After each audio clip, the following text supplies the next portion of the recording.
A Karina Coupe está ao vivo nos Bombeiros, vai trazer cuidados, dicas, né, para a gente evitar acidentes em festa junina. Tem os fogos, né, tem a fogueira, tem outras questões todas que a gente gosta, é bonito, é legal, é divertido, mas que exigem precauções mínimas, né, para a gente evitar problemas. Oi, Karina. Oi, Polito, exatamente, até porque ninguém quer que esse momento de alegria, de diversão desse período junino se transforme em um momento de acidente, né? Por isso viemos até o Corpo de Bombeiros Militar de Santa Catarina conversar com o capitão Basílio, que está aqui comigo, para a gente dar algumas dicas para o pessoal que está acompanhando o Balanço Geral. E eu começo lhe perguntando sobre aquela que é uma das grandes estrelas da festa, que é a fogueira. Cuidado redobrado no momento de acender a fogueira. Muito boa tarde, capitão. Boa tarde a todos. Realmente, né, a fogueira é um ponto de atenção muito importante, né? Como você mencionou, nós não queremos que aquela diversão ela acabe em tragédia. Então, existem algumas regras que precisam ser obedecidas, né? Mas a principal, falando numa linguagem bem clara, é esse afastamento de segurança. Então, as pessoas têm que manter um afastamento seguro em relação a essa fogueira. Nós dizemos que é preciso que haja ali uma distância equivalente a 1,5 m em referência à fogueira. Isso no que diz respeito à distância ali a edificações, redes elétricas, material combustível. Então essa fogueira ela precisa estar isolada também, né, também com um afastamento de segurança equivalente a 1,5 m dessa fogueira, para que as pessoas elas não cheguem perto, elas não façam aquelas brincadeiras de, quando fogueiras são menores, né, de pular a fogueira, de acendê-la por meio de querosene, álcool. Então todos esses cuidados são muito importantes para que nós possamos evitar uma tragédia. Porque a gente sabe que muitas vezes que quer fazer uma fogueira muito alta, muito grande, né, para deixar a festa ainda mais bonita, mas é preciso pensar estrategicamente onde posicionar essa fogueira e nas condições que estão no tempo naquele dia, né, muito vento, prestar atenção em tudo isso nesse momento de diversão, né? Com certeza, né, a posição do vento é bem importante, né, então como eu mencionei, essas distâncias de segurança, essa fogueira, a partir do momento que ela é montada, ela tem que ser acendida a partir do topo, para depois ali queimando em direção ali à base, né? Então esses cuidados que parecem básicos, eles são muito importantes. Nós não podemos subestimar os riscos inerentes a esse tipo de atividade. E aí vamos falar dos fogos de artifício, que também, às vezes, muitas festas acabam encerrando ali com os fogos de artifício. Também aqueles cuidados que a gente precisa ter nesse momento que são essenciais para evitar acidentes, né? Com certeza, né? Na verdade, a corporação ela não recomenda que as pessoas, né, comuns e do povo possam fazer uso desses fogos de artifício. Se você deseja ver uma queima de fogos bonita, o ideal é que você assista a uma queima de fogos pública, em que vai ser montada ali por meio de técnicos devidamente habilitados para tal. Agora, sendo assim, o cidadão quiser fazê-lo por conta própria, é importante que ele adquira esses fogos de artifício, esses artefatos pirotécnicos em lojas devidamente credenciadas, que ele verifique que se o material está com a data de validade em dia, se contém o selo do Inmetro, para que leia atentamente ali o modo de instrução, para que ele consiga deflagrar aquele equipamento em segurança, né? Mantendo distâncias em relação a crianças, né? Animais domésticos, idosos. Então, tomando também todos esses cuidados, né? Evitar de reaproveitar esse material. Daqui a pouco ele tentou estourar um fogo de artifício ali e não funcionou.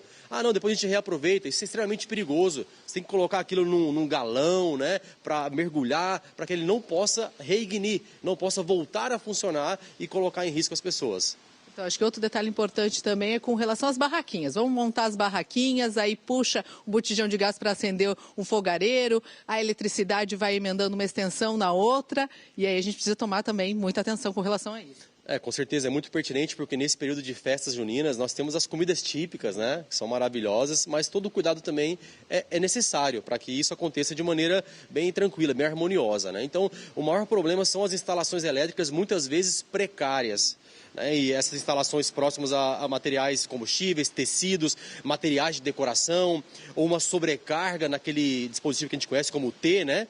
T ou Benjamin, em algumas regiões também. Então, essa sobrecarga na rede, ela é muito perigosa. O importante é que essas instalações elétricas sejam feitas por profissional habilitado para isso.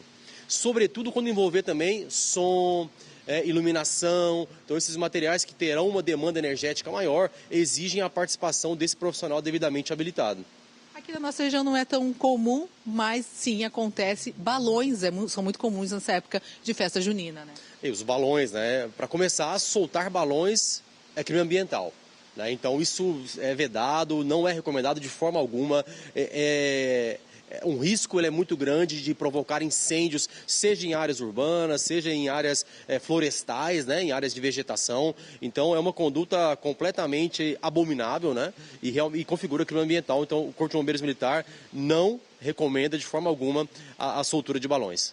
Perfeito, capitão. Muito obrigada pelas informações valiosíssimas, né, para a gente aproveitar aí. A gente está chegando no fim do mês de junho, mas em julho ainda tem muita festa, em agosto ainda acontece muita festa junina, e o que a gente quer aproveitar é aproveitar com diversão, né? As dicas importantíssimas para a gente ter uma festa bastante segura, né, Polito? Volto com você aí no estúdio. Verdade, Karina. Deixa eu aproveitar e fazer uma pergunta. Vamos ver se de repente ele pode responder e ajudar a gente, conectada com a questão do multi-hospital. Lá, pelo jeito, foi um carregador que teria provocado o princípio de incêndio e a queima daquele local, onde, infelizmente, os bombeiros precisaram apagar o fogo. As precauções que o bombeiro dá em relação a isso, né? Cuidados, onde se compra equipamento, se tem procedência, se não tem. Ele até falou do T, por exemplo, né? Queria que ele falasse muito mais, se desse dicas sobre isso.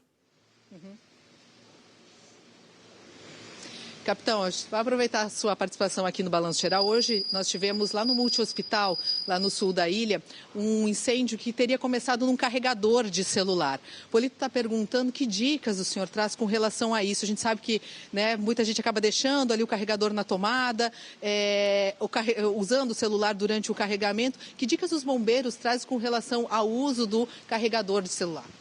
Bem, vamos lá. Primeiramente, em relação a esse caso, é importante que a gente aguarde o trabalho pericial, né? Então, a investigação ela começa com essa ida até o local, fazendo toda a parte de levantamento das informações, escavação dos escombros, para que essa investigação ela seja concluída, né, nos próximos dias. Mas, em relação à pergunta propriamente dita, os cuidados envolvem, sobretudo, você se utilizar de material original. Certo? Então esse carregador ele tem que ter procedência, né? Ele não pode ser qualquer material, às vezes comprou no ambulante, sem uma procedência confirmada, né? Sem aqueles selos de garantia que eu mencionei até em relação a outro assunto, né? Então a procedência desse material ela é muito importante, onde você vai deixar esse equipamento conectado. Então, novamente, né, aquela sobrecarga, se houver algum T, aquele benjaminho, essas conexões também de procedência duvidosa. Então, é importante que essa fiação ela seja compatível com aquela demanda energética que haverá ali naquele circuito elétrico. Onde está posicionado esse carregador? Né? Será que ele está colocado em um lugar onde há ali um material combustível mais fino, de fácil inflamabilidade? Né? Será que está tendo um mau contato naquela tomada e a pessoa ignorou aquilo? E aquilo vai liberando determinadas partículas ali de carbono que podem se inflamar com o tempo. Então, assim, é uma combinação de fatores que ela se resume no seguinte aspecto, né? É muito importante que você tenha uma certa vigilância quando você estiver com esse equipamento na tomada.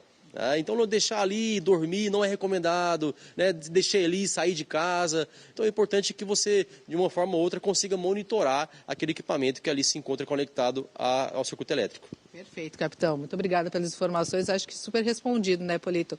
Os cuidados que a gente precisa ter, né? Inclusive, recentemente a gente teve um incêndio que aconteceu aqui na região de São José, num apartamento onde também possivelmente teria começado num carregador de celular, né? A moradora teria saído de casa, teria deixado o equipamento conectado na tomada e aí esse descuido acabou ocasionando aí um grande incêndio de grandes proporções, perdendo praticamente o seu apartamento todo, né? Então, todos os cuidados são válidos no momento que a gente está lidando aí com eletricidade, com energia elétrica, né, e com equipamentos eletrônicos. Volto contigo aí no estúdio. Obrigado, Karina. Agradeço o capitão por mim, super respondido, né? É aquela história, não dá para confiar cegamente nas coisas, né? Tem que sempre confiar desconfiando, como diz o outro, né?